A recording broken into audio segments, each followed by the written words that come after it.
저는 오늘 며느리를 집에서 쫓아냈습니다. 대소변까지 받아가며 1년을 저를 간병한 며느리를 도둑이고 배신자라고 욕하며 내쫓았습니다. 그리고 그날 밤 저는 제 얼굴을 주먹으로 때리며 울었습니다.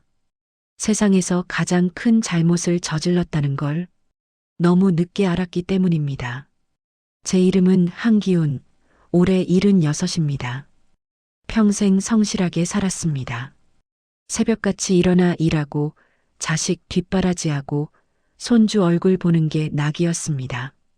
그런데 작년 겨울 갑자기 쓰러졌습니다. 뇌졸중이었습니다.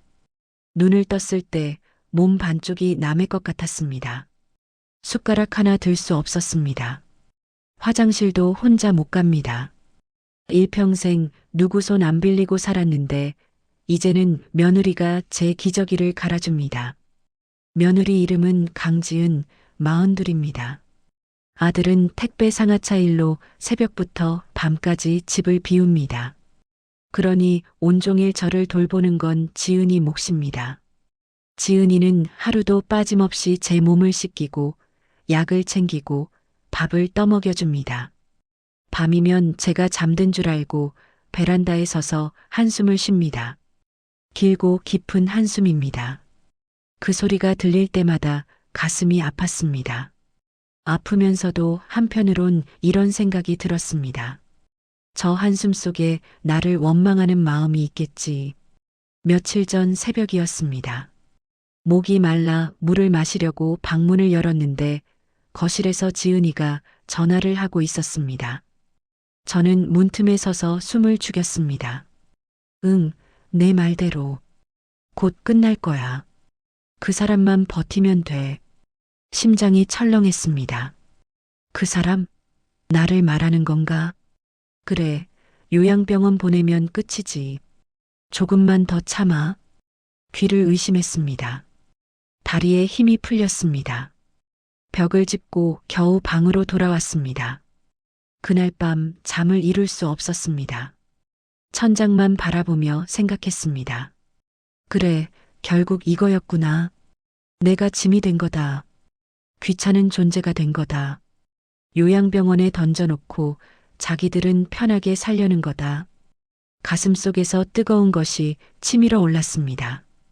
분노인지 서러움인지 알 수 없었습니다.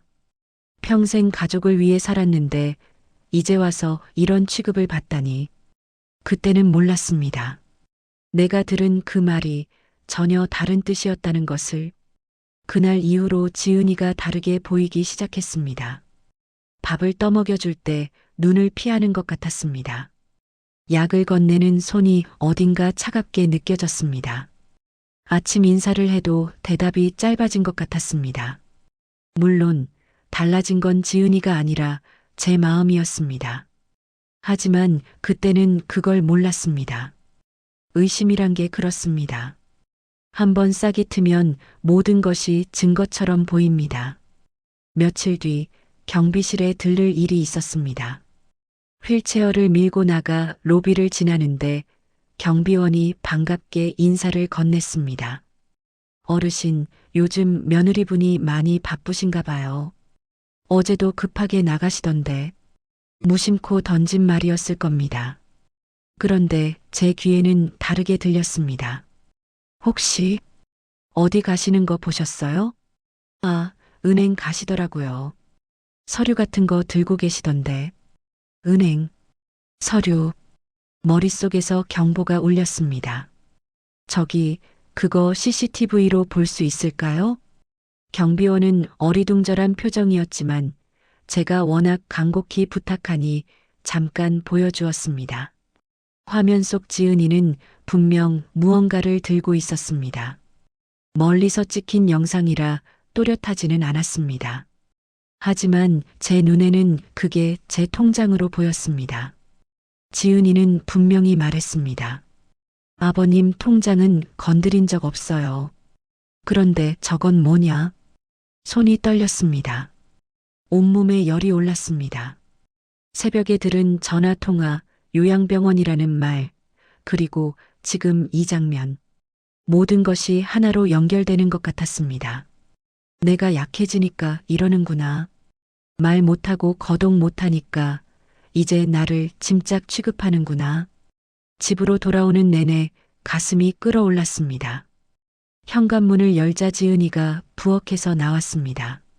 아버님, 어디 다녀오셨어요? 왜 혼자? 저는 지팡이를 바닥에 내리쳤습니다. 쾅 하는 소리가 거실에 울렸습니다. 너 내 통장 어디다 썼어? 지은이 얼굴이 하얗게 질렸습니다. 아버님, 무슨 말씀? 다 알아. 요양병원 보내려고 했지. 나 없애고 편하게 살려고. 내 전화 통화 다 들었어. 목이 터져라 소리쳤습니다. 평생 이렇게 고함을 질러본 적이 없었습니다. 하지만 멈출 수가 없었습니다. 억울함과 분노가 한꺼번에 터져 나왔습니다. 지은이는 바닥에 주저앉았습니다. 두 손이 부들부들 떨리고 있었습니다. 아버님, 제발 믿어주세요. 전 그런 게 아니에요. 닥쳐. 사람이야, 내가. 그때 현관문이 벌컥 열렸습니다. 아들이었습니다. 아버지, 지금 뭐 하시는 거예요? 아들이 지은이 앞을 막아섰습니다. 눈이 벌겋게 충혈되어 있었습니다. 지은이 손 한 번이라도 잡아보셨어요? 이 사람이 1년 동안 단 하루도 제대로 못 잤어요. 새벽마다 아버지 뒤집어드리고 욕창 안 생기게 매일 씻기고 병원이며 재활이며 혼자 다 알아봤어요. 아들의 목소리가 갈라졌습니다. 아버지 살린 사람이 누군지 아세요? 저도 아니에요. 지은이에요. 이 사람이에요. 그 말을 들으면서도 저는 믿을 수가 없었습니다. 아니, 믿고 싶지 않았는지도 모릅니다. 됐어. 둘 다 나가라. 낮고 차가운 목소리로 말했습니다. 당장 꺼져. 지은이가 고개를 떨구었습니다. 아들이 주먹을 불끈 쥐었다가 이내 힘없이 풀었습니다. 두 사람이 문을 닫고 나간 뒤 집안은 고요해졌습니다. 저는 소파에 앉아 한참을 멍하니 있었습니다. 이겼다는 생각은 들지 않았습니다. 오히려 가슴 한쪽이 텅 비어버린 것 같았습니다. 그때는 정말 몰랐습니다. 제가 쫓아낸 사람이 저를 가장 사랑한 사람이었다는 것을. 두 사람이 나간 뒤 집안이 너무 조용했습니다. 시계 초침 소리만 똑딱거렸습니다. 저는 소파에 앉아 멍하니 천장을 바라봤습니다. 분명 내쫓은 건 제가 맞는데 왜 이렇게 허전한 건지 모르겠었습니다. 그때 현관 앞에 뭔가 놓여 있는 게 보였습니다. 서류 봉투 하나 그리고 USB. 아들이 두고 간 것이었습니다. 봉투 위에 메모가 붙어 있었습니다. 아버지가 꼭 보셔야 해요. 찢어버릴까 했습니다. 어차피 변명이겠지. 하지만 손이 저절로 봉투를 집었습니다. 떨리는 손으로 USB를 TV에 꽂았습니다. 첫 번째 영상이 재생됐습니다. 은행 창구였습니다. 지은이가 앉아 있었습니다. 그런데 제 통장을 들고 있는 게 아니었습니다. 서류를 펼쳐놓고 직원과 이야기하고 있었습니다. 저희 시아버님 재활 치료비가 얼마나 들까요? 장기 요양 등급받으면 지원금이 나온다고 들었는데 심장이 덜컥했습니다. 두 번째 영상, 지은이가 어딘가에 전화를 하고 있었습니다. 화면 아래 자막이 떴습니다. 요양병원 사회사업팀 통화 녹취. 네, 저희 시아버님 상태가요. 재활하면 회복 가능성이 있다고 하셨거든요. 근데 집에서 돌보는 게 나을까요? 아니면 병원이 나을까요? 상대방 목소리가 들렸습니다. 보호자분이 직접 돌보실 수 있으면 가정 재활이 회복에 더 좋습니다. 다만 보호자분 체력이 많이 소모되실 거예요. 지은이가 대답했습니다. 괜찮아요. 제가 할 수 있어요. 아버님이 집에서 회복하시는 게 낫다면 그렇게 할게요. 숨이 막혔습니다. 요양병원에 보내려던 게 아니었습니다. 보내지 않으려고 상담한 거였습니다. 세 번째 영상. 새벽 2시. 어두운 거실에서 지은이가 혼자 앉아 있었습니다. 노트북 화면에는 재활 운동 영상이 재생되고 있었습니다. 지은이는 그걸 보면서 메모를 하고 있었습니다. 팔 굽혔다 펴기 10회, 손가락 쥐었다 펴기 20회. 그러다 갑자기 고개를 떨궜습니다. 어깨가 들썩였습니다. 소리 없이 울고 있었습니다. 그리고 혼잣말처럼 중얼거렸습니다.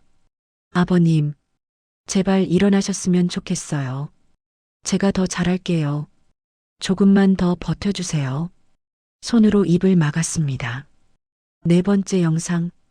그날 새벽 제가 엿들었던 그 전화 통화였습니다. 이번엔 상대방 목소리까지 또렷하게 들렸습니다. 지은 씨, 정말 고생 많으시네요. 요즘 어떠세요? 지은이가 대답했습니다. 선생님, 솔직히 너무 힘들어요. 그래도 포기하고 싶지 않아요. 아버님이 정말 복 받으신 거예요. 이렇게 헌신하는 며느리 없어요. 그리고 그 말이 나왔습니다. 조금만 더 버티세요. 곧 끝날 거예요. 재활 마치면 통원 치료로 전환할 수 있어요. 그때까지만 힘내세요. 지은이가 대답했습니다. 네, 선생님. 그 사람만 버티면 되죠? 제가 더 열심히 할게요. 그 사람. 그건 저였습니다. 제가 버티면 된다는 말이었습니다. 제가 회복하면 끝난다는 뜻이었습니다. TV 화면이 꺼졌습니다. 저는 한참 동안 움직일 수 없었습니다. 손이 떨렸습니다. 아니, 온몸이 떨렸습니다. 내가 뭘 한 거지? 가장 헌신한 사람을, 가장 나를 사랑한 사람을 도둑년 취급하고 내쫓아 버렸습니다. 그녀가 새벽마다 흘린 눈물을 저는 원망이라고 오해했습니다. 그녀가 요양병원에 전화한 것을 저는 배신이라고 단정했습니다. 봉투 안에 서류가 한 장 더 있었습니다. 지은이의 건강검진 결과지였습니다. 만성피로 증후군, 수면장애, 우울경향, 아래에 의사소견이 적혀 있었습니다. 환자는 극심한 스트레스 상태에 있음, 충분한 휴식이 필요하나 본인이 간병을 중단할 수 없다고 강하게 거부함. 종이가 손에서 떨어졌습니다. 저는 두 손으로 얼굴을 감싸고 태어나서 처음으로 엉엉 울었습니다. 한참을 울었습니다. 눈물이 마를 줄 몰랐습니다. 76평생 이렇게 운 적이 없었습니다. 아버지 돌아가셨을 때도, 사업이 망해서 빚더미에 앉았을 때도 이 악물고 버텼습니다. 남자가 울면 안 된다고, 가장이 무너지면 안 된다고 그렇게 살았습니다. 그런데 지금은 멈출 수가 없었습니다. TV 화면은 꺼졌지만 지은이의 모습이 눈앞에서 사라지지 않았습니다. 새벽 2시에 홀로 앉아 재활운동 영상을 보던 그 뒷모습, 소리 없이 어깨를 들썩이며 울던 그 모습, 문득 1년이 떠올랐습니다. 제가 처음 쓰러졌을 때 병원에서 눈을 떴습니다. 흐릿한 시야에 가장 먼저 들어온 얼굴이 지은이었습니다. 며칠을 밤새웠는지 눈이 퀭하게 꺼져 있었습니다. 아버님, 저 지은이에요. 알아보시겠어요? 그때 저는 대답을 못했습니다. 입이 돌아가서 말이 새어나왔습니다. 부끄러웠습니다. 창피했습니다. 며느리 앞에서 침을 흘리는 시아버지라니. 그 뒤로 지은이가 제 곁을 떠나지 않았습니다. 처음 기저귀를 갈아줄 때 저는 눈을 질끈 감았습니다. 차라리 죽고 싶었습니다. 그런데 지은이는 아무렇지 않은 척 말했습니다. 아버님, 괜찮아요. 다 나으실 거예요. 조금만 참으세요. 목욕을 시켜줄 때도, 밥을 떠먹여줄 때도 지은이는 한 번도 인상을 찌푸리지 않았습니다. 적어도 제 앞에서는요. 그런데 저는 그걸 당연하게 받아들였습니다. 아니, 솔직히 말하면 불편했습니다. 고마운 게 아니라 불편했습니다. 내가 이렇게까지 무력해졌다는 게 싫었습니다. 그래서 오히려 지은이에게 더 까칠하게 굴었는지도 모릅니다. 국이 짜네. 왜 이렇게 늦게 가져와? 됐어, 나가봐. 매일 투덜거렸습니다. 고맙다는 말 한마디 못했습니다. 봉투 안에서 종이 한 장이 더 나왔습니다. 지은이가 쓴 일기였습니다. 아들이 몰래 복사해 둔 것 같았습니다. 3월 15일. 오늘도 아버님이 화를 내셨다. 국이 짜다고. 다시 끓였다. 괜찮다. 아프시니까 예민하신 거다. 4월 2일. 새벽에 아버님이 부르셨다.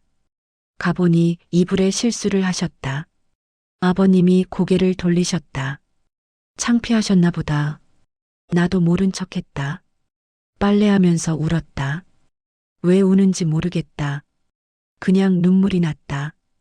5월 20일. 병원에서 아버님 상태가 좋아지고 있다고 했다. 재활 열심히 하면 걸을 수도 있다고. 너무 기뻤다. 집에 와서 아버님한테 말씀드렸는데 아버님이 그래서 뭐 하셨다. 괜찮다. 원래 그러시다. 속으로는 기뻐하실 거다. 6월 8일. 요즘 너무 힘들다. 잠을 못 자서 그런가. 손이 떨린다. 그래도 아버님한테 티 내면 안 된다. 아버님이 눈치채시면 더 미안해 하실 거다. 일기는 거기서 끝나 있었습니다. 저는 그 종이를 가슴에 끌어안았습니다. 그래서 뭐, 제가 한 말이었습니다. 좋아지고 있다는 소식을 전하는 며느리에게 제가 던진 말이었습니다. 그때 지은이가 얼마나 서운했을까요? 얼마나 허탈했을까요?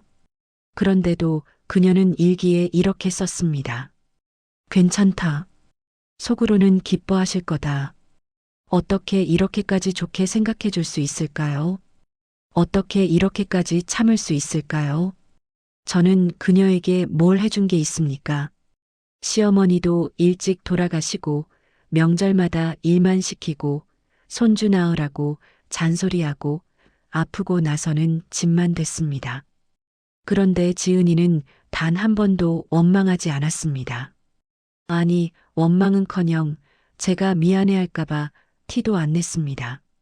창밖을 봤습니다. 비가 내리기 시작했습니다. 지은이와 아들은 지금 어디 있을까요? 갈 데가 있기는 한 걸까요? 저는 비틀거리며 일어났습니다. 가야 했습니다. 지금 당장 가서 무릎을 꿇어야 했습니다. 담요를 어깨에 두르고 현관문을 열었습니다. 비가 쏟아지고 있었습니다.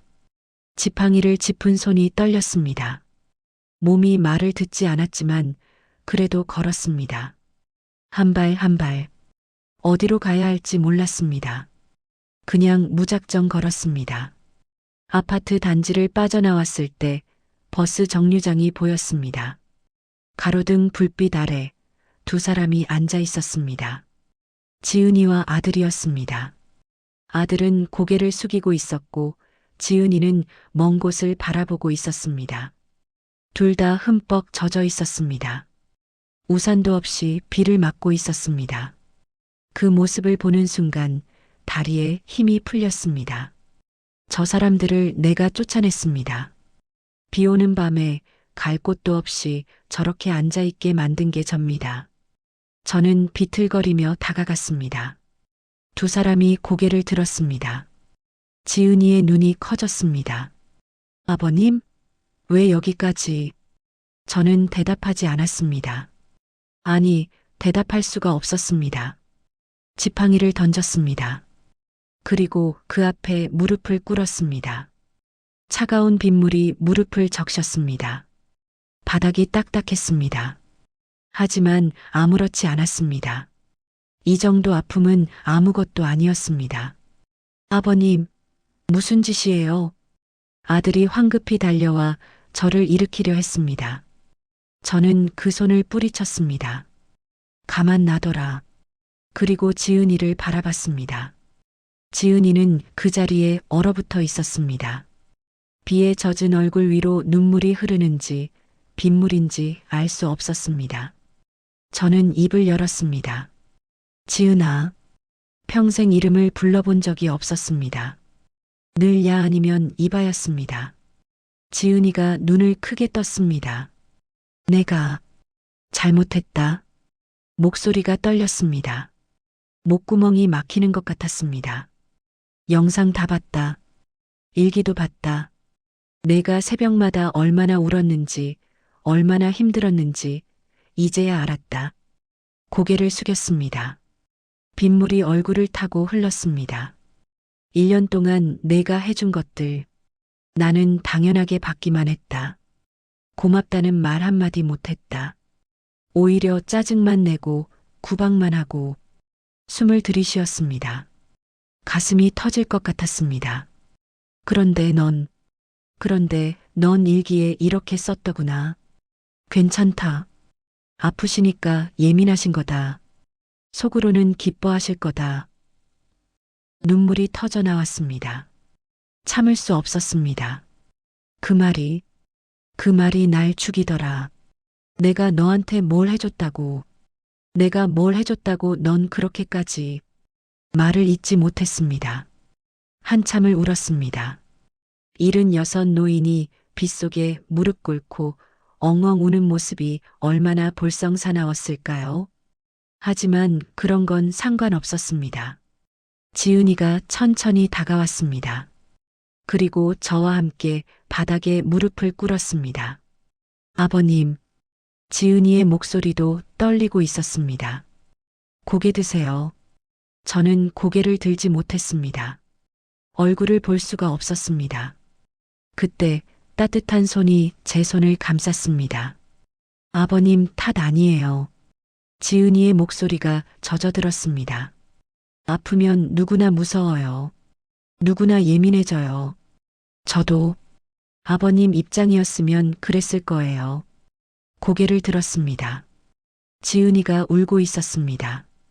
그런데 그 얼굴에는 원망이 없었습니다. 미움도 없었습니다. 그저 안쓰러움만 가득했습니다. 우리 다시 집으로 가요. 네. 저는 그 손을 꼭 잡았습니다. 지은아, 고맙다. 정말 고맙다. 평생 한 번도 하지 못한 말이었습니다. 아들이 다가와 저를 부축했습니다. 눈물 콧물 범벅이 된 얼굴로 웃으며 말했습니다.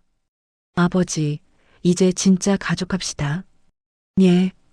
비가 그치기 시작했습니다. 구름 사이로 달빛이 새어나왔습니다. 가로등 불빛이 젖은 도로 위에 반짝였습니다. 세 사람은 서로를 부축하며 천천히 걸었습니다. 집으로, 다시 집으로. 그날 저는 깨달았습니다. 사람을 쓰러뜨리는 건 병이 아닙니다. 오해입니다. 사람을 일으켜 세우는 것도 약이 아닙니다. 믿음입니다. 그리고 가장 가까운 사람일수록 가장 쉽게 상처를 줍니다. 가장 당연하게 여기기 때문입니다. 저는 그날 밤 맹세했습니다. 남은 날 동안 하루에 한 번씩은 꼭 말하겠다고. 고맙다. 미안하다. 사랑한다. 이 세 마디를 죽는 날까지 잊지 않겠다고. 혹시 지금 당신 곁에도 그런 사람이 있지 않습니까? 매일 당신을 위해 애쓰는데 당연하게 여겨지는 사람. 한 번도 고맙다는 말을 못 해본 사람. 어쩌면 지금 이 순간에도 몰래 눈물을 삼키고 있을 사람. 오늘 그 사람 손을 한번 잡아주십시오. 오늘 그 사람 눈을 한번 바라봐 주십시오. 그리고 말해주십시오. 당신 덕분에 내가 살았어. 그 한마디가 누군가의 1년을 버티게 합니다. 그 한마디가 누군가의 남은 인생을 바꿉니다. 기적은 멀리 있지 않습니다. 기적은 바로 그 한마디에서 시작됩니다. 긴 이야기 들어주셔서 감사합니다. 구독과 좋아요 부탁드립니다.